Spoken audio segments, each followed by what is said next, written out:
राष्ट्रपति पदासीनायाः द्रौपदी मुर्मुवर्यायाः राजस्थानयात्रायाः अद्य द्वितीयः अन्तिमश्च दिवसः। राष्ट्रपतिः अद्य पाली इत्यत्र भारत स्काउट्स एंड गाइड्स इत्यस्य 18 राष्ट्रीय समारोहस्य करिष्यति उद्घाटनम्। प्रधानमन्त्री नरेन्द्र मोदी ब्रिटेन राज्ञा चार्ल्स तृतीयेन समं दूरभाषेण भाषितवान्।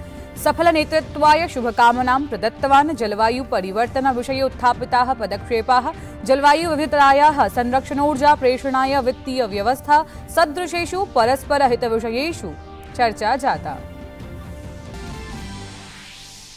उत्तर प्रदेश निकाय निर्वाचन प्रकरणे शीर्ष न्यायालयः अद्य वादश्रवणं करिष्यति। उत्तर प्रदेश प्रशासनेन शीर्ष न्यायालये उच्च न्यायालयद्वारा तत्काल प्रभावेन ओबीसी आरक्षण प्रवर्तनं विना एव नगर निकाय निर्वाचनानाम् आयोजनस्य निर्णयम् अभिलक्ष्य याचिका प्रस्तुता अस्ति। अशेषेऽपि उत्तर भारते धूमिकायाः शीतलहर्याश्च प्रकोपः प्रवर्तमानः। नैकेषु राज्येषु विद्यालयाः महाविद्यालयाश्च पिधानः सन्ति। ऋतुविभागेनोक्तं यत् आगामि कतिपयदिनपर्यन्तं शैत्ये न्यूनतायाः सम्भावना न वर्तते। अथ च क्रीडावार्तासु भारतेन त्रिस्पर्धा श्रृंखलानां प्रथमा 20-प्रतिविंशति क्रिकेट स्पर्धा विजिता। मुम्बय्याः वानखेड़े क्रीडाङ्गणे श्रीलङ्कादलं धावनाङ्कद्वयेन पराजितम्। अत्र श्रृंखलायां भारतीयदलम् एकेन खेलान्तरालेन अग्रणीत्वं भजते।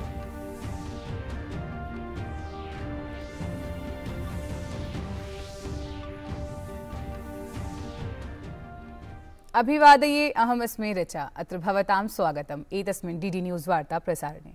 अथ वार्ताः विस्तरेण।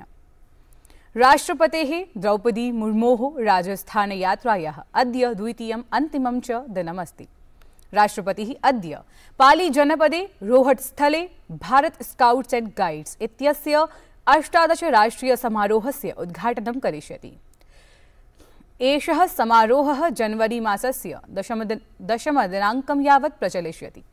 विशाले एतस्मिन् कार्यक्रमे देशस्य भिन्न भागेभ्यः 35,000-सहस्राधिकाः स्काउट गाइड प्रतिभागिनः सहभागं करिष्यन्ति। राजस्थानं 66 वर्षाणाम् अनन्तरम् एतस्य समारोहस्य आयोजनं करोति। एतस्य आयोजनस्य मुख्यम् आकर्षणं भारतीय वायुसेनायाः सूर्य किरण एरोबेटिक्स दलस्य प्रदर्शनं भविष्यति।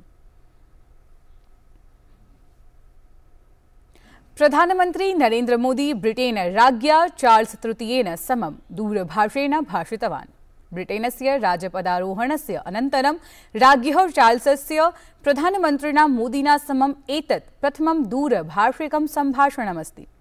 श्रीमोदी तस्मै सफल शासनायै शुभकामनाः अयच्छत्। संवादकाले द्विपक्षीय हितेन सम्बन्धान् अनेकान् विषयान् अभिलक्ष्य चर्चा अभवत्। अत्र मुख्याः विषयाः आसन् ऋतुदशा परिवर्तन समाह्वानस्य सम्मुखीकरणं, जैव विविधतायाः संरक्षणं, ऊर्जा क्षेत्रे परिवर्तनाय वित्तपोषणम् इत्यादयश्च। प्रधानमन्त्रिणा एतेषु विषयेषु राज्ञः चार्ल्स तृतीयस्य सतत रुचि सहयोगाभ्यां प्रशंसा कृता।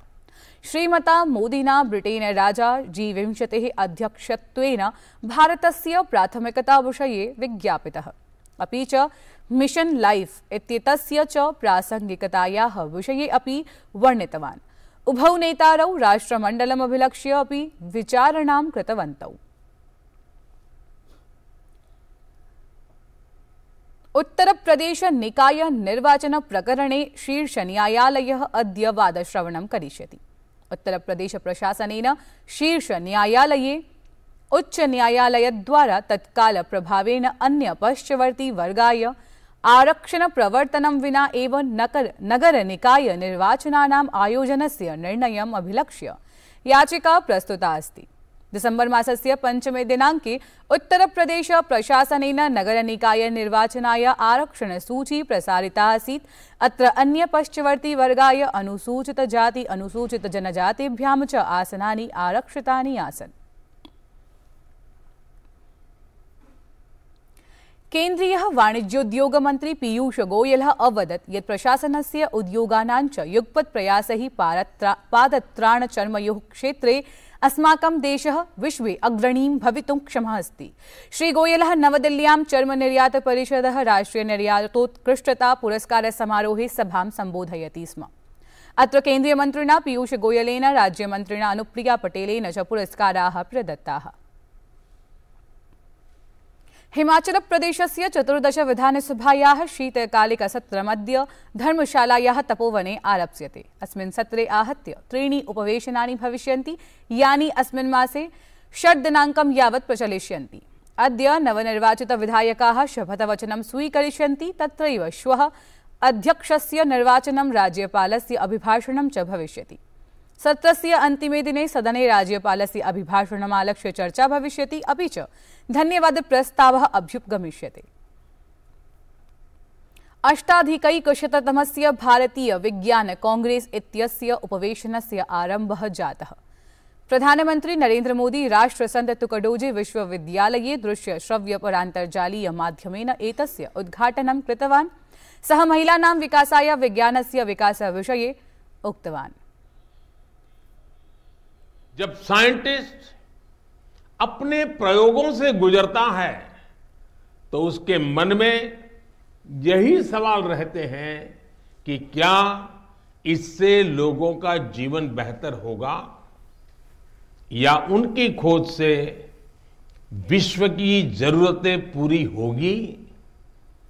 साइंस के प्रयास बड़ी उपलब्धियों में तभी बदल सकते हैं जब वो लैब से निकलकर लैंड तक पहुंचे, जब उसका प्रभाव ग्लोबल से लेकर ग्रासरूट तक हो, जब उसका विस्तार जर्नल से लेकर जमीन तक हो, जब उससे बदलाव रिसर्च से होते हुए रियल लाइफ में दिखने लगे।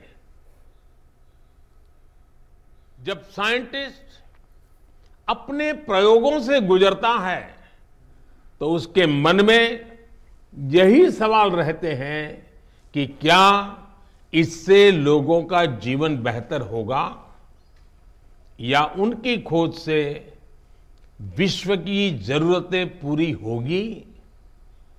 साइंस के प्रयास बड़ी उपलब्धियों में तभी बदल सकते हैं जब वो लैब से निकलकर लैंड तक पहुंचे, जब उसका प्रभाव ग्लोबल से लेकर ग्रासरूट तक हो, जब उसका विस्तार जर्नल से लेकर जमीन तक हो, जब उससे बदलाव रिसर्च से होते हुए रियल लाइफ में दिखने लगे। साथियों, जब साइंस की बड़ी उपलब्धियां एक्सपेरिमेंट से लेकर लोगों के एक्सपीरियंस तक का सफर तय करती है तो इससे एक अहम संदेश जाता है। ये बात छात्रैः सह प्रधानमन्त्रिणः लोकप्रिय संवादकार्यक्रमस्य परीक्षा पे चर्चा इत्यस्य 6 संस्करणस्य आयोजनं जनवरी मासस्य 27 दिनाङ्के नवदिल्ल्याः तालकटोरा प्राङ्गणे भविष्यति। केन्द्रीय शिक्षामन्त्रिणा धर्मेन्द्र प्रधानेन इयं सूचना प्रदत्ता। परीक्षा पे चर्चा इत्येतस्मिन् कार्यक्रमे प्रधानमन्त्री अभिभावकैः शिक्षकैश्च सह अपि संवादं करिष्यति। मध्यप्रदेशस्य जबलपुरे अस्मिन् मासे 6तः 8 दिनाङ्कं यावत् विश्व रामायण सम्मेलनम् आयोजयिष्यते। अस्योद्देश्यं युवकेभ्यः रामायणस्य विस्तृतव्याख्यायाः प्रसारणं वर्तते। सम्मेलने रामायणमाधृत्य शोधं कुर्वन्तः 15 देशानां विद्वांसः व्याख्यानानि करिष्यन्ति, यस्मिन् America, Bangladesh, Thailand, Switzerland, Canada चेत्यादीनां देशानां शोधकर्तारः सम्मिलिताः भविष्यन्ति। सम्मेलनावधौ रामायणस्य विभिन्नपक्षाणां मञ्चनमपि भविष्यति। विश्व रामायण सम्मेलनस्य शुभारम्भः अपि अद्वितीयरीत्या क्रियते। अस्मिन् सम्मेलने प्रायः 13,000 सुन्दरकाण्डस्य पाठावृत्तिः भविष्यति। आगामी 6, 7 और 8 जनवरी को जबलपुर के मानस भवन में वर्ल्ड रामायण कॉन्फ्रेंस का आयोजन होने वाला है। ये तीसरी बार है। 2016 और 20 के बाद हम जो है 2023 में इसको करने को जा रहे हैं। रामायण की ताकत को हिंदुस्तानी सब जानते हैं, उसकी सांस्कृतिक ताकत को भी जानते हैं, पर उसके विश्वव्यापी रूप जो है, उस रूप का दर्शन हम सबको यहाँ मानस भवन के मंच पर देखने को मौका मिलता है। इस बार फिर 15 देशों के अनेकों प्रतिनिधि यहाँ पर आ रहे हैं, अनेकों विद्वान यहाँ पर आ रहे हैं। रामायण का पूरे विश्व भर में जिस तरीके से काम चलता है उस पर जानकारी देंगे। पूरे विश्व में देश के दूसरे देशों से आए हुए जो सांस्कृतिक कलाकार हैं वो रामायण का मंचन यहाँ पर अपने आप पर करेंगे, और हम इस माध्यम से एक बार फिर से इस चीज़ को स्थापित करेंगे कि रामायण के माध्यम से हम दूसरे देशों के साथ में सौहार्दपूर्वक संबंधों को और प्रगाढ़ता और मजबूती प्रदान कर सकते हैं। ऋतु विभागेन संचेतितं यत् आगामिषु 5 दिनेषु उत्तर पश्चिम भारते अत्यंत घनधूमिकायाः स्थितिः निरन्तरं स्थास्यति इति। ऋतु विभागानुसारेण पंजाब हरियाणा दिल्ली चंडीगढ़ उत्तर प्रदेशेषु घनधूमिका भविष्यति। ऋतु विभागेनोक्तं यत् आगामि दिनत्रये राजस्थान हरियाणा पंजाब चंडीगढ़ दिल्लीषु अत्यधिकः शीतलहरी प्रकोपः भवितुं शक्नोति। राष्ट्रीय अल्पसंख्यक आयोगस्य अध्यक्षः इकबाल सिंह लालपुरा दिसंबर मासस्य 26 दिनाङ्कं वीर बाल दिवसरूपेण आमानयितुं प्रधानमन्त्रिणः नरेन्द्रमोदिनः निर्णयस्य प्रशंसां कृतवान्। तेनोक्तं यत् प्रधानमन्त्रिणा नरेन्द्रमोदिना सिख समुदायेभ्यः 25 बृहत् कार्याणि कृतानि। अस्य कृते सिख समुदायः प्रधानमन्त्रिणः आभारं प्रकटयति। रूस यूक्रेनयोः युद्धे कुत्रापि विरामः न दृश्यते। अत्रान्तरे रूसेन यूक्रेनमालक्ष्य ड्रोन आक्रमणानि तीव्रीकृतानि। यूक्रेनस्य राष्ट्रपतिः व्लादिमीर ज़ेलेन्स्की अवदत् यत् यूक्रेनं स्वसहयोगिभिः सह मिलित्वा स्वरक्षापक्षं दृढं कर्तुं प्रयतिष्यते। तेनोक्तं यत् मास्को रणनीतिः यूक्रेनस्य जनसंख्यायाः देशस्य वायुरक्षायाः ऊर्जा प्रणाल्याश्च विनाशपराः अस्ति। भारत श्रीलंकयोः मध्ये अनुवर्तमानायाः स्पर्धात्रयात्मिकायाः 20-20 क्रिकेट क्रीडा मालिकायाः प्रथमं द्वन्द्वं भारतेन धावनाङ्कद्वयेन जितम्। हार्दिक पाण्ड्या इत्यस्य नेतृत्वे प्रथमं दण्डेन क्रीडता भारतीय दलेन 63-100 धावनाङ्कानां विजयलक्ष्यं स्थापितम्। प्रत्युत्तरे श्रीलंका दलं 60-100 धावनाङ्कानेव अर्जितुम् अपारयत्। एतेन विजयेन समं सम्प्रति अत्र श्रृंखलायां भारतीय दलम् एकेन खेलान्तरालेन अग्रणीत्वं भजते। श्रृंखलायाः द्वितीयं द्वन्द्वं श्वः पुणे नगर्यां, तृतीयम् अन्तिमं च द्वन्द्वं जनवरी मासस्य 7 दिवसे राजकोटे क्रीडिष्यते। एतत् वार्ता संस्करणम् अधुना सम्पद्यते। अभिनववार्ताभिः सह पुनः उपस्थास्यामः। भूयात् तावत् मङ्गलम्।